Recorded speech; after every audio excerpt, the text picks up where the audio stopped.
பிரியமானவர்களே, இயேசு கிறிஸ்துவின் நாமத்தினால மீண்டுமாய் உங்களை நாங்கள் இந்த கிரைஸ்ட் சர்ச் இன்டர்நேஷ்னல் யூடியூப் சேனலுக்கு வரவேற்கிற இந்த யூடியூப் சேனல் மூலமாக நீங்கள் தேவனுடைய செய்தியை பார்த்து ஆஸ்வதிக்கப்பட்டிருப்பீங்க என்று கர்த்தருக்குள்ள நான் நம்புகிறேன்.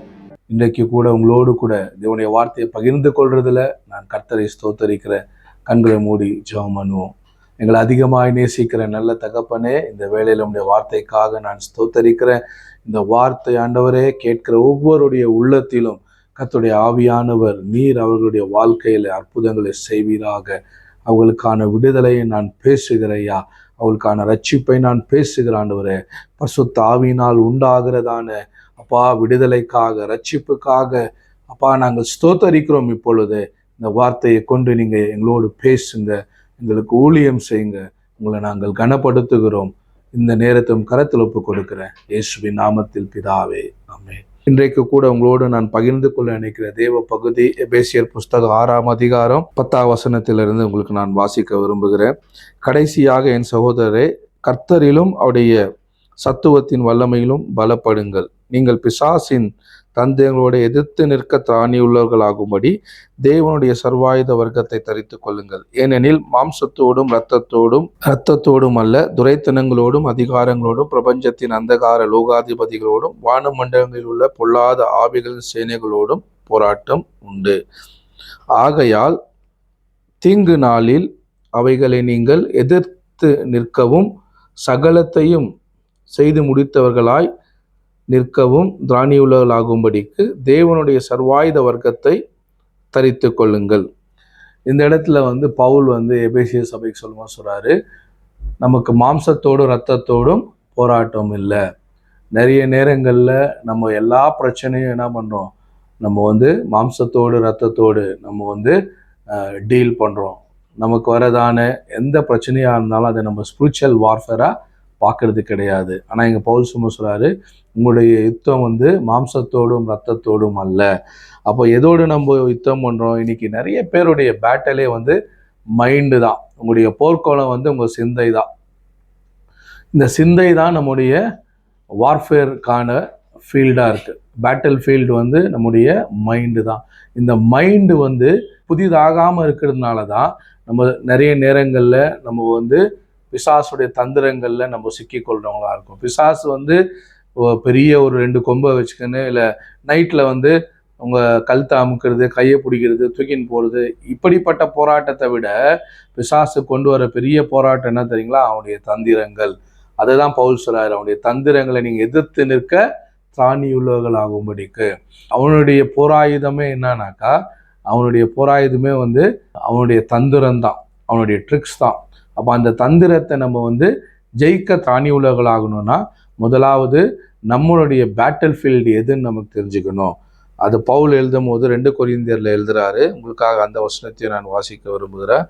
2 கொரிந்தியர் புஸ்தகம் 10ஆம் அதிகாரம் 3ஆம் வசனத்திலிருந்து, நாங்கள் மாம்சத்தில் நடக்கிறவர்களாயிருந்தும் மாம்சத்தின்படி போர் செய்கிறவர்கள் அல்ல. இங்க மீண்டும் பவுல் கொரிந்திய சபைக்கு எழுதுறாரு, நாங்கள் மாம்சத்தை நடக்கிறவர்களாயிருந்தும் மாம்சத்தின்படி போர் செய்கிறவர்கள் அல்ல. எங்களுடைய போராயுதங்கள் மாம்சத்துக்கேற்றவர்களாயிராமல் அரண்களை நிர்மூலமாக்குகிறதற்கு தேவ பலன் உள்ளதாய் இருக்கிறது. ஆகையால் நாங்கள் தர்க்கங்களையும் தேவனை அறிகிற அறிவுக்கு விரோதமாய் எழும்புகிற எல்லா மேட்டுமையின் நிர்மூலமாக்கி எந்த எண்ணங்களையும் கிறிஸ்துவுக்கு கீழ்ப்படிய சிறைப்படுத்திக் கொள்ளுகிறோம். அப்போ இங்க பவுல் சொல்றாரு, எங்களுடைய யுத்தம் மாம்சத்தின்படி அல்ல, எங்களுடைய போராயுதங்கள் மாம்சத்துக்கு ஏற்றபடி அல்ல. அப்போ நம்முடைய போராயுதங்கள், நம்முடைய வெப்பன் மாம்சத்துக்கு ஏற்றபடி அல்ல. நம்முடைய வெப்பன் தேவனுடைய பலனாய் இருக்கிறது. இன்னொரு இடத்துல சொல்லுகிறது, சுவிசேஷமே தேவனுடைய பலனாய் இருக்கிறது. அப்போ கர்த்தர் நமக்காக செய்து முடித்த காரியங்களை நம்ம என்ன பண்ணோம், நம்முடைய மைண்டுக்கு அடிக்கடிக்கு அதை ஞாபகப்படுத்தணும். நம்முடைய சிந்தைக்கு அடிக்கடிக்கு அந்த விஷயத்த நம்ம பேசிக்கொண்டே இருக்கணும். ஏன்னா இன்னைக்கு பிசாஸ் அட்டாக் பண்ற ஒரு பெரிய இடம் எதுனாக்கா நம்முடைய சிந்தை. நமக்கு ஆவி, ஆத்துமா, சரீரம் இருக்கு. இந்த ஆவி என்ன ஆயிருக்கு, ஆண்டவரால மீட்கப்பட்டு இருக்கு. யார் இயேசு கிறிஸ்துவை தம்முடைய சொந்த இரட்சகரா ஏற்றுக்கொண்டோமோ அன்னைக்கே நம்முடைய ஆவினா ஆக்கப்பட்டிருக்கு, புதிதாக்கப்பட்டிருக்கு. ஆவியில எந்த பிரச்சனையும் இல்லை. அதை தான் நம்ம வந்து உள்ளான மனுஷன் சொல்கிறோம், இருதயம்னு சொல்கிறோம், மனுஷனுடைய ஆவின்னு சொல்கிறோம். அப்போ இந்த ஆவி வந்து கர்த்தர் நமக்கு மீட்பை உண்டு பண்ணியிருக்கிறாரு. ஆனால் நமக்கு இருக்கிற பிரச்சனை என்ன? நம்முடைய ஆத்துமா. இந்த ஆத்துமா வந்து அனுதினமும் என்ன பட வேண்டியதாக இருக்குது? அது ரினியூவாக வேண்டியதாக இருக்குது, மறுரூபமாக வேண்டியதாக இருக்கிறது. அதனால தான் பவுல் சொல்கிறாரு, நீங்கள் அனுதினமும் என்ன ஆகுங்க? ஆத்துமா மறுரூபமாகணும்னு. ரோமர் புஸ்தகத்தில் 12ஆம் அதிகாரத்தில் நம்ம அதை பார்க்கிறோம். எடுத்து வாசிக்கிறவங்களுக்காக ரோமரின் புஸ்தகம் 12வது அதிகாரம். ஆனபடியினாலே சகோதரரே, நீங்கள் உங்கள் சரீரங்களை பரிசுத்தமும் தேவனுக்கு பிரியமான ஜீவ பலியாக ஒப்பு கொடுக்க வேண்டும் என்பதே தேவனுடைய இரக்கங்களை முன்னிட்டு உங்களை வேண்டிக் கொள்ளுகிறேன். இதுவே நீங்கள் செய்யத்தக்க புத்தியுள்ள ஆராதனை. நீங்கள் இந்த பிரபஞ்சத்திற்கு ஒத்த வேஷம் தெரியாமல் தேவனுடைய நன்மையும் பிரியமும் பரிபூர்ணமான சித்தம் என்னதென்று பகுத்தறியத்தக்கதாக உங்கள் மனம் புதிதாகிறதுனாலே மறுரூபமாகுங்கள். அப்போ இங்க பவுல் எழுதுறாரு, இந்த பிரபஞ்சத்துக்கு நீங்க ஒத்த வேஷம் தெரியாமல் உங்கள் மனம் புதிதாகிறதுனால மறுரூபமாகுங்க. அப்போ நம்முடைய மனம் வந்து டெய்லியும் என்ன ஆகணும்? அது ரினியூ ஆக வேண்டியதா இருக்கு. எப்படி ரினியூ ஆகணும்? நம்முடைய பேட்டில் ஃபீல்டு நம்முடைய மைண்டு தான். பிசாசு என்ன பண்றான்? நமக்குள்ள தந்திரமா அவன் வந்து கிரியை செய்கிறவனா இருக்கிறான். யோபுவின் புஸ்தகத்தை நம்ம பார்க்கும்போது 3ஆம் அதிகாரத்தில் யோபு சொல்றாரு, நான் பயந்தது எனக்கு நேரிட்டது, நான் அஞ்சினது எனக்கு வந்தது. அப்போ பிசாசு சில நேரம் நம்ம நினைப்போம், நான் இதில் பயப்படக்கூடாது, எனக்கு பயம் இல்லை, நான் பயப்பட மாட்டேன்னு சொல்லுவோம். ஆனால் அந்த பயத்தையே நம்ம தியானித்து கொண்டு இருப்போம். அந்த பயமே நமக்குள்ள ஆழமான ஒரு வேரா, ஒரு ஸ்ட்ராங் ஹோல்டா வந்து நிற்கும். அப்போ பயப்படக்கூடாதுன்னு சொல்றதுனால பயத்தை நம்ம எதிர்த்து நிற்கிறோன்னு கிடையாது. வேதம் சொல்லுகிறது, பூரணமான அன்பு பயத்தை புறம்பே தள்ளும். அப்போ நம்ம வந்து எப்படி பயத்தை ஜெயிக்க முடியும்? சத்தியத்தை அறிகிறதுனால, சத்தியத்தை நம்முடைய சிந்தையில தியானிக்கிறதுனால. வார்த்தை தான் நமக்குள்ள மாற்றங்களை கொண்டு வருகிறதா இருக்கிறது. இந்த வார்த்தையை நம்ம என்ன பண்ணணும்? தியானிக்கிறவங்களா இருக்கணும். அப்போ நமக்கு எதுல பயம் இருக்கு? கடனை குறித்து பயம் இருக்கா? வியாதியை குறித்து பயம் இருக்கா? இல்லை தேவையில்லாம நமக்கு யாராவது ஏதாவது சொல்றாங்கன்றதுனால வர பயம் இருக்கா? இந்த எல்லாத்தையும் பிசாசு எப்படி கொண்டு வரான்? தந்திரமா தான் கொண்டு வரான். எலியாவின் நாட்கள்ல பாத்தீங்கன்னா, எலியா தீர்க்கதரிசி என்ன பண்ணாரு? 400க்கும் மேற்பட்ட பாகால் தீர்க்கதரிசிகளை வந்து கொலை பண்ணாரு. அவர் வந்து 400 பேருக்கு முன்பாக ஆண்டவர் தான், கர்த்தர் தான் தேவன் என்று என்ன பண்ணாரு? அவர் அந்த இடத்துல நிரூபித்தாரு. வானத்துல இருந்து அக்கினி இறங்கி வந்தது, பலிபீடத்தை பட்சித்து போட்டது. அப்படியெல்லாம் ஆண்டவர் வந்து யாரு நிரூபித்ததான? எலியாவுக்கு ஒரே ஒரு வார்த்தை தான் எசபேல் மூலமா வந்துச்சு. நாளைக்கு இதுக்கு சரியாக நான் உனக்கு செய்வேன்னு சொன்ன அந்த ஒரு வார்த்தை அவருடைய சிந்தைக்குள்ள டிப்ரெஷனை கொண்டு வந்தது, அவருடைய ஆத்துமாக்குள்ள ஒரு டிப்ரெஷனை கொண்டு வந்தது. இன்னைக்கு நம்ம எந்த வார்த்தையை நம்ம கேட்குறோம், எந்த வார்த்தையை நம்ம தியானிக்கிறோம், நம்முடைய சிந்தை எதில் கட்டப்பட்டு இருக்கு என்பதை குறித்து நம்ம முதலாவது அறிந்து கொள்ளணும். ஏன்னா நம்முடைய போர் ஆயுதங்கள் மாம்சத்தோடும் ரத்தத்தோடும் அல்ல. இன்னைக்கு புருஷன்கிட்ட நம்ம சண்டை போடுறதுனால பிரச்சனை உங்களுக்கு தீர்வு வந்துடும் நீங்க நினைச்சீங்கன்னாக்கா, உங்க மாம்சத்துல போடுற சண்டையினால தீர்வு வராது. ஆனா நீங்க அந்த இடத்துல நீங்க பிசாசுக்கு எதிர்த்து நின்று பாருங்க, அவனுடைய தந்திரங்களுக்கு எதிர்த்து நின்று பாருங்க. கர்த்தரிடத்துல நீங்க ஜெபம் பண்ணி, ஆண்டவரே இந்த காரியத்துல நான் மாம்சத்தோடு நான் யுத்தம் பண்ண மாட்டேன், உங்களுடைய வார்த்தையை நான் பேசுகிறேன், எனக்குள்ள நீங்க எங்க குடும்பத்துல சமாதானத்தை கொண்டு வாங்க, கணவன் மனைவிக்குள்ள சமாதானத்தை கொண்டு வாங்க. என்னுடைய எதிரி வந்து மனுஷனே கிடையாது, என்னுடைய எதிரி வந்து பிசாசும் அவனுடைய தந்திரமா இருக்குன்னு சொல்லி நீங்க எப்பொழுது நீங்க இந்த சத்தியத்துக்குள்ள நீங்க வரீங்களோ, அப்பதான் நீங்க மாம்சத்துல யாரையும் நீங்க என்ன பண்ண மாட்டீங்க, நீங்க கனெக்ட் பண்ணி யுத்தம் பண்ண மாட்டீங்க. உங்களுடைய போர் ஆயுதம் அது தேவனுடைய வார்த்தையாய் உங்களுக்கு மாறுகிறது. இங்க நம்ம எபேசியர்ல வாசிச்ச 6ஆம் அதிகாரத்துல வாசிச்ச மாதிரி நான் இன்னொரு வசனத்தை உங்களுக்கு நான் வாசிக்க விரும்புகிறேன். 14வது வசனத்தை சொல்லுகிறது, இரட்சண்யம் என்னும் தலச்சீராவையும் தேவ வசனமாகிய ஆவியின் பட்டயத்தையும் எடுத்துக்கொள்ளுங்கள். எந்த சமயத்திலும் சகலவிதமான வேண்டுதலோடும் விண்ணப்பங்களோடும் ஆவியினாலே ஜெபம் பண்ணி அதன் பொருட்டு மிகுந்த மன உறுதியோடும் சகல பரிசுத்தவான்களுக்காகவும் பண்ணும் வேண்டுதலோடும் விழித்து கொள்ளுங்கள். அப்போ இங்க 17ஆம் வசனத்தை சொல்லுகிறது, ரட்சிப்பு என்னும் தலைச்சீராவையும். அப்போ நம்முடைய ரட்சிப்புன்றதான ஒரு சால்வேஷன் என்ற ஹெல்மெட் என்ன பண்ணுங்க, மாட்டிக்கொள்ளுங்கன்னு சொல்லி இங்க பவுல் சொல்றாரு. அப்போ இந்த சால்வேஷன் ஹெல்மெட் என்ன பண்ணுது, உங்களுடைய சிந்தையை பாதுகாக்கிறதா இருக்கிறது. நீங்க ரட்சிக்கப்பட்ட நாளை யோசிச்சு பாருங்க. உங்களுடைய ரட்சிப்பு உங்களுடைய கிரியையினால் உண்டானதல்ல. அந்த ரட்சிப்பு கிறிஸ்துவனுடைய கிருபையினால் உண்டானதா இருக்கிறது. விசுவாசத்தை கொண்டு நீங்க ரட்சிக்கப்பட்டீங்க. அப்போ ரட்சிக்கப்பட்ட நமக்கு நல்லா தெரியும், நான் தேவனுடைய பிள்ளையா இருக்கிறேன், நான் நீதிமானா இருக்கிறேன், கிறிஸ்துவனுடைய ரத்தத்தினால நான் மீட்கப்பட்டு இருக்கிறேன். உங்களுடைய பேட்டில் ஃபீல்டு உங்களுடைய பேட்டில் ஃபீல்டு உங்களுடைய மைண்டுக்கு நல்லா நீங்க தெளிவா சொல்ல வேண்டியதா இருக்கு.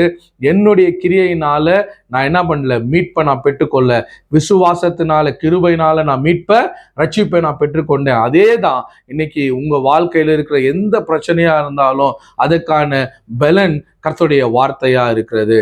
ஏன்னா கிருபையினால விசுவாசத்தை கொண்டு நாம் ரட்சிக்கப்பட்டோம். இது நம்முடையதல்ல, இது தேவனுடைய ஈவா இருக்கிறது.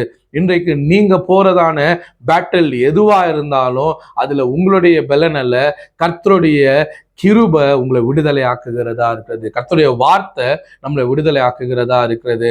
ஆனா நம்ம நிறைய மாம்சத்திலே நம்ம போராடுறவங்களா இருந்தோம்னா, மாம்சத்தோடு ரத்தத்தோட யோசிக்கிறவங்களா இருந்தோம்னா பிசாசுடைய தந்திரங்களை நம்ம அறிந்து கொள்ள முடியாது. பவுல் சொல்றாரு, நாங்க அரண்களை நிர்மூலமாக்கத்தக்கதாக எங்களுடைய போராயுதம் இருக்கும், எங்களுடைய யுத்தம் எப்படியா இருக்கும், அரண்களை நிர்மூலமாக்கத்தக்கதாக. அரண்கள் நான் சொல்லும் போது என்ன, ஸ்ட்ராங் ஹோல்டு, நம்ம சிந்தைக்குள்ள இருக்கிறதான அரண்கள். இன்னைக்கு நிறைய நேரங்கள்ல நம்ம என்ன பண்றோம், இங்க போய் அரணை உடைக்கிறோம், அங்க போய் அரணை உடைக்கிறோம், அங்க இருக்க ஸ்ட்ராங் ஹோல்டை உடைக்கிறோம்னு சொல்லி நம்ம ஜெபம் பண்றோம். முதலாவது உங்களுக்குள்ள என்ன ஸ்ட்ராங் ஹோல்டு இருக்கு அதை நீங்க என்ன பண்ணணும், கண்டுகொள்ளணும். ஒருவேளை உங்களுடைய ஸ்ட்ராங் ஹோல்டு ஃபியரா இருக்கலாம். ஃபியரா இருக்கிற நீங்க அதை நீங்க மேற்கொள்ளாம நீங்க தைரியத்தை வெளிப்படுத்தவே முடியாது.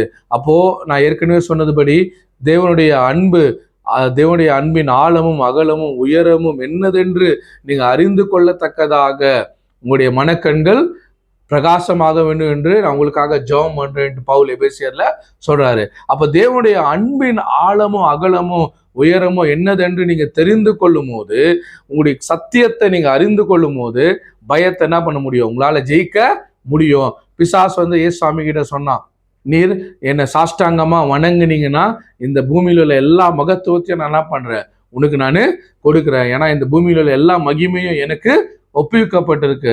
நீ என்னை சாஷ்டாங்கமா வணங்குனீன்னா நான் உனக்கு இது எல்லாவற்றையும் கொடுக்குறேன்னு சொல்லி சொன்னான். இன்னைக்கு பிசாசு நம்ம மைண்ட்ல அப்படிதான் என்ன பண்ணுவான், நமக்குள்ள தந்திரமா அவன் கிரியை செய்கிறவனா இருக்கிறான்.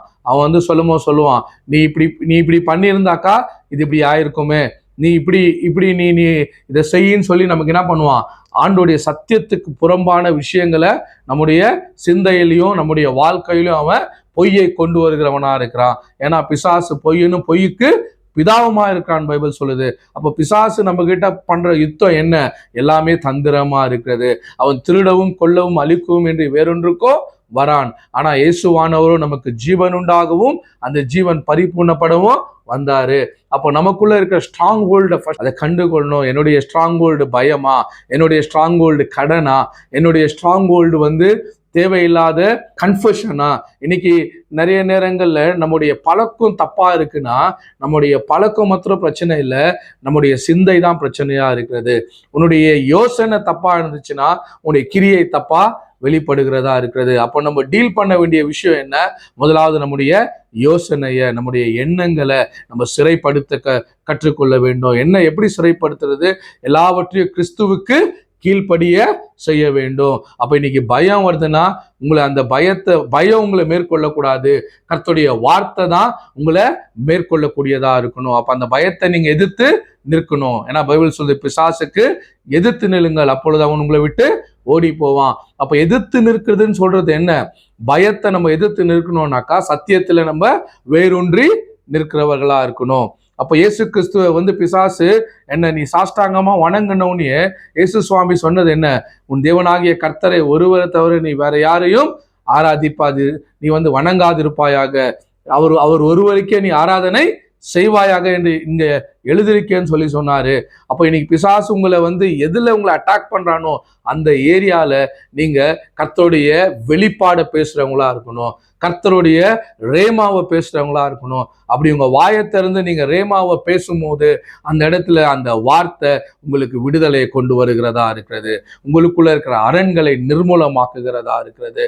இன்னைக்கு நீங்க நிறைய டிப்ரெஷனான வார்த்தைகளை கேட்கறவங்களா இருந்தீங்கன்னா, டிப்ரெஷனான ஜனங்களோடு உங்களுடைய அட்மாஸ்பியர் இருக்கும்னா முதலாவது அந்த பழக்கத்தை மாத்துங்க. சத்தியத்தை கேட்கறவங்களா இருங்க. உங்களை கட்டி எழுப்பக்கூடிய ஒரு ஃப்ரெண்ட்ஷிப்பை, ஒரு அட்மாஸ்பியரை நீங்க தேடுங்க. அப்படி நீங்க போகும்போது அந்த வார்த்தைகள் உங்க வாழ்க்கைக்குள்ள ஒரு நல்ல மாற்றங்களை கொண்டு வருகிறதா இருக்கிறது. நம்ம பார்க்கிறோம், இயேசு கிறிஸ்து மார்க்கின் புஸ்தகத்துல 5ஆம் அதிகாரத்துல யாயிர் என்ற ஒரு மனுஷன் சொல்றாரு, என்னுடைய பெண்ணு சாக கிடக்குறா, என்னுடைய மகளுக்காக நீங்க ஜெபம் பண்ண வாங்கன்னு சொல்லும்போது அந்த இடத்துல இயேசு கிறிஸ்து போற பிரயாணத்துல போகும்போது அங்க நிறைய விஷயங்களை பார்க்கிறோம். 12 வருஷமா பிரச்சனையா இருந்த ஒரு ஸ்திரீ வராங்க. அவங்களுக்கு ஆண்டவர் என்ன பண்றாரு, அந்த ஸ்திரீ இயேசுவை தொட்ட உடனேயே சுகமாக்கப்படுறா. அப்படியே அதே அதிகாரத்துல நம்ம தொடர்ந்து கீழே வரும்போது யாயிரோடைய வீட்டுக்கு வரும்போது அந்த பெண் செத்து கிடக்குறா. செத்து இருக்கிற அந்த பெண்ணை இயேசு கிறிஸ்து பார்க்கும்போது அவர் சொல்றாரு, பயப்படாத, உன் மக நித்திரையா இருக்கிறான்னு சொல்றாரு. அங்க இருக்கிற ஜனங்களை பார்த்து சொல்றாரு, இந்த பெண் சாகல, நித்திரையா இருக்கிறான்னு சொல்றாரு. என்ன அது? ஆண்டவருக்குள்ள இருந்ததா, அந்த இயேசு கிறிஸ்துக்குள்ள இருந்ததான அந்த விசுவாசத்தின் வார்த்தை. இன்னைக்கு நம்ம சூழ்நிலை, நம்மளை சுத்தி இருக்கிற விஷயங்க ஒருவேளை நெகட்டிவா இருக்கலாம், நம்மளை டிஸ்கரேஜ் பண்றதா இருக்கலாம், நமக்கு நெகட்டிவா வரலாம், நம்மளை பார்க்குறவங்க கூட இது நடக்காது, முடியாது, எல்லாமே முடிஞ்சதுன்னு சொல்லலாம். ஆனா நீங்க உங்களுடைய இருதயத்துல உங்களுக்கு நல்லா தெரியணும், கர்த்தர் உங்களுக்கு நன்மையை செய்கிறவரா இருக்கிறாரு. அவர் சொல்லியும் செய்யாதிருப்பாரோ, அதான் பைபிள் சொல்லுது. அப்ப கர்த்தர் நமக்கு ஒரு விஷயத்தை செய்யறதுக்கு முன்னாடி முதலாவது அவர் நமக்குள்ள இருந்து செய்யற விஷயம் என்ன? நம்முடைய சிந்தையில அவர் நமக்கு விசுவாசத்தையும் நமக்கு தெளிந்த சிந்தையும் கொடுக்கிறவரா இருக்கிறாரு. அப்ப எதெல்லாம் நமக்கு விசுவாசத்துக்கு விரோதமா இருக்கிறதோ, எதெல்லாம் நம்முடைய முன்னேறி செல்வதற்கு நம்முடைய சிந்தையில ஒரு அரணா இருக்கிறதோ அதை முதலாவது நம்ம என்ன பண்ணோம், டீல் பண்றவங்களா இருக்கணும். இயேசு கிறிஸ்துக்கு நல்லா தெரியும், உள்ள வரும்போது அங்க இருந்த எல்லாரும் உட்கார்ந்து அழுதுன்னு இருக்கும்போது அவங்கள பார்த்து சொன்னாரு, இந்த பொண்ணு சாகல, இது நித்திரையா இருக்குன்னு சொன்னாரு. அந்த ஸ்டேட்மெண்ட்டை கேட்டவொன்னு எல்லாருமே சிரிச்சாங்க. இன்னைக்கு உங்களுக்கு வெற்றி வேணும்னு சொன்னாக்கா நீங்க நல்லா தெரிஞ்சுக்கங்க, உங்களுடைய ஃப்ரெண்ட்ஷிப் யாரோடு கூட இருக்கு, நீங்க உங்க விசுவாசத்தை யாரோடு கூட வரீங்க, பகிர்ந்து கொள்றீங்க, நீங்க எதை பிலீவ் பண்றீங்களோ அது யார் கூட நீங்க பேசுறீங்க என்பதுல நீங்க ரொம்ப கவனமா இருக்கணும். இயேசு கிறிஸ்து உடனே அங்க இருக்கிறவங்களை பார்த்து சொன்னாரு, இவங்களை எல்லாரையும் வெளியே அனுப்புன்னு சொன்னாரு. ஏன்னா உங்களுடைய ஃபெலோஷிப்பும் உங்களுடைய ஃப்ரெண்ட்ஷிப்பும் உங்களுடைய விசுவாசத்தை கெடுக்கக்கூடியவர்களா இருந்து நீங்க பிலீவ் பண்றத உங்களுக்குள்ள இருந்து நம்பாதவங்க கூட நீங்க டிராவல் பண்ணுவீங்கன்னா அது உங்களுக்குள்ள டிப்ரெஷனையும் உங்களுக்குள்ள ஃபெயிலியரையும் உங்களுக்கு வர வேண்டிய நன்மையை அவர்களே உங்களுக்கு தடை செய்யறவங்களா இருப்பாங்க. அப்போ ஃபெய்த் மூமெண்ட்ல, வெற்றியின் மூமெண்ட்ல நீங்க போனோம்னாக்கா உங்க ஃப்ரெண்ட்ஸை நீங்க கவனமா சூஸ் பண்ணணும். நீங்க பேசுற வார்த்தையில நீங்க தெளிவுள்ளவங்களா இருக்கணும். ஏன்னா உங்களுடைய வெற்றியை தடுக்கிறதுக்கு பிசாசு வர முதல் வழியே உங்களுடைய மைண்டு தான், உங்களுடைய தாட்டு தான். இதுல எப்பெல்லாம் பிசாசு வரானோ அதை நீங்க கவனமா தெரிஞ்சு அதை எதிர்த்து நிற்கும் போது கர்த்தர் அந்த இடத்துல வெற்றியை கொடுக்கிறவரா இருக்கிறாரு. இயேசு கிறிஸ்து அங்க இருந்த எல்லாரையும் பார்த்து, அவங்க சொன்னதை பார்த்து அவர் சோர்ந்து போல. அவர் உடனே சொன்னாரு, யாயிரை பார்த்து சொன்னாரு, இவங்க எல்லாரையும் வெளியே அனுப்புன்னு சொன்னாரு. எல்லாரும் வெளியே போன உடனே வெறியும் அவருடைய சீஷர்களும் அந்த பெண்ணுடைய தகப்பனும் உள்ள போகும்போது இயேசு சுவாமி அந்த சின்ன பெண்ணை பார்த்து சொன்னாரு, நீ எழுந்திருன்னு சொன்னாரு. உடனே அந்த இடத்துல மரித்திருந்த அந்த பெண் உயிரோட எழுந்திருந்தா. இன்னைக்கு ஒருவேளை உங்க சூழ்நிலையில உங்க மைண்ட்ல எல்லாமே முடிஞ்சுது, எதுவுமே நடக்காது, எனக்கு எல்லாமே தோல்விதான், என் வாழ்க்கை இதுதான், நீங்க ஒருவேளை முடிவில் இருப்பீங்கன்னா இன்னைக்கு உங்களை பார்த்து நான் சொல்றேன், முதலாவது நீங்க எதிர்த்து நிற்க வேண்டிய பிசாசு எதுனா அது உங்களுடைய மைண்டா இருக்கிறது, உங்களுக்குள்ள இருக்கிறதான அரணா இருக்கிறது. அந்த அரணை பார்த்து பேசுங்க. உங்களை சுத்தி உள்ள ஜனங்க சொல்றதை கேட்காதீங்க, உங்க மைண்டு சொல்றதை கேட்காதீங்க. கர்த்தருடைய வார்த்தையை விசுவாசிங்க. இந்த வார்த்தை இது பொய் சொல்லாது. ஆண்டவர் உங்களை கொண்டு செய்யற காரியம் அது பயங்கரமா இருக்கும். இன்னைக்கு ஒருவேளை டிப்ரெஷனோ இல்ல பயமோ இல்ல கடன் பிரச்சனையோ, எப்படிப்பட்டதான பிசாசு உங்களுக்கு விரோதமா அவன் தேவையில்லாத விஷயங்களை அரணா கொண்டு வந்திருந்தாலும், இந்த கால வேளை நீங்க உங்க இருதயத்துல விசுவாசிச்சு உங்க வாயினால நீங்க அறிக்கை பண்ணுவீங்கன்னா உங்களுக்கு ரட்சிப்பு உண்டாகும். அதுதான் ரோமர் 10ஆம் அதிகாரத்துல நம்ம பார்க்கிறோம். இருதயத்துல விசுவாசித்து வாயினால் அறிக்கை பண்ணும் போது ரட்சிப்பு உண்டாகும் என்று சொல்லி, இன்னைக்கு உங்க மைண்ட்ல இருக்கிறதான இந்த அரண்களை நீங்க டிஸ்ட்ராய் பண்ணணும்னா உங்க இருதயத்துல விசுவாசிக்கணும். நீங்க தோற்கடிக்கப்பட்டவர்கள் அல்ல, நீங்க பயந்தவர்கள் அல்ல, நீங்க ஏமாற்றப்பட்டவர்கள் அல்ல, நீங்க வியாதியஸ்தர்கள் அல்ல. இயேசு எல்லாவற்றையும் சிலுவையில உங்களுக்காக சுமந்து அவருடைய ரட்சிப்புனால உங்களுக்கு இலவசமா ஆண்டவர் அவருடைய கிருபையினால உங்களுக்கு விடுதலையும் வெற்றியை கொடுத்திருக்கிறார். நீங்க கிறிஸ்துவுக்குள்ள முற்றிலும் தேறினவர்களா இருக்கீங்க. இதை நீங்க விசுவாசிக்கணும். உங்க சிந்தைய நீங்க இந்த வார்த்தையினால நீங்க நிரப்பும் போது இந்த வார்த்தை உங்க வாழ்க்கையில வெளிச்சத்தை கொண்டு வருகிறதா இருக்கிறது. இந்த வெளிச்சம் உங்களை உங்க வாழ்க்கையை பிரகாசிக்க பண்ணுகிறதா இருக்கிறது. இன்றைக்கு கூட இப்படிப்பட்டதான அரண்கள்ல சிக்கி கொண்டு இருக்கிறதான நீங்க இன்னைக்கு நான் விசுவாசிக்கிறேன். நீங்க வாய்களை திறந்து சொல்லுங்க, இயேசுவே நான் பயப்பட மாட்டேன், இயேசுவே நான் சோர்ந்து போக மாட்டேன், நீங்க என்னோடு கூட இருக்கீங்க, எனக்காக நீங்க சிலுவையில் எல்லாவற்றையும் செய்து முடித்திருக்கீங்க. எனக்கு விரோதமா நிற்கிற இந்த பயத்தை, இந்த கடனை, இந்த வியாதிய, இந்த பிரச்சனைய இன்னைக்கு நான் எதிர்த்து பேசுகிறேன். நீங்க எனக்கு அற்புதம் செய்வீங்கன்னு நீங்க சொல்லுவீங்கன்னா, நீங்க பேசுற இந்த நேரத்திலேயே கர்த்தருடைய ஆவியானவர் உங்க சிந்தையில் இருக்க எல்லா அரண்களை அவர் நிர்மூலமாக்கி உங்களுக்கு ஒரு வெற்றியை கொடுப்பார் என்று நான் விசுவாசத்தோடு கூட பேசுகிறேன். இப்பொழுதே உங்க அற்புதத்தை நீங்க பெற்றுக்கொள்ளுங்க, விடுதலை ஆக்கப்படுங்க, பிசாசுக்கு எதிர்த்து நில்லுங்க, உங்க சிந்தைக்குள்ள இருக்க எல்லா அரண்களை மேற்கொள்ளுங்க. கர்த்தர் பெரிய காரியங்களை செய்வாரு. நான் மீண்டும் உங்களோடு கூட பேச வாய்ப்பு உண்டானால் நான் பேசும்போது கர்த்தர் எனக்கு இதை செய்தார் என்று உங்க கமெண்ட்ல நீங்க சாட்சியா நீங்க எழுதுங்க. நான் உங்களுக்காக தொடர்ந்து ஜெபம் பண்ணி கொள்ளுகிறேன். கர்த்தர் உங்களை ஆஸ்வதிப்பாராக.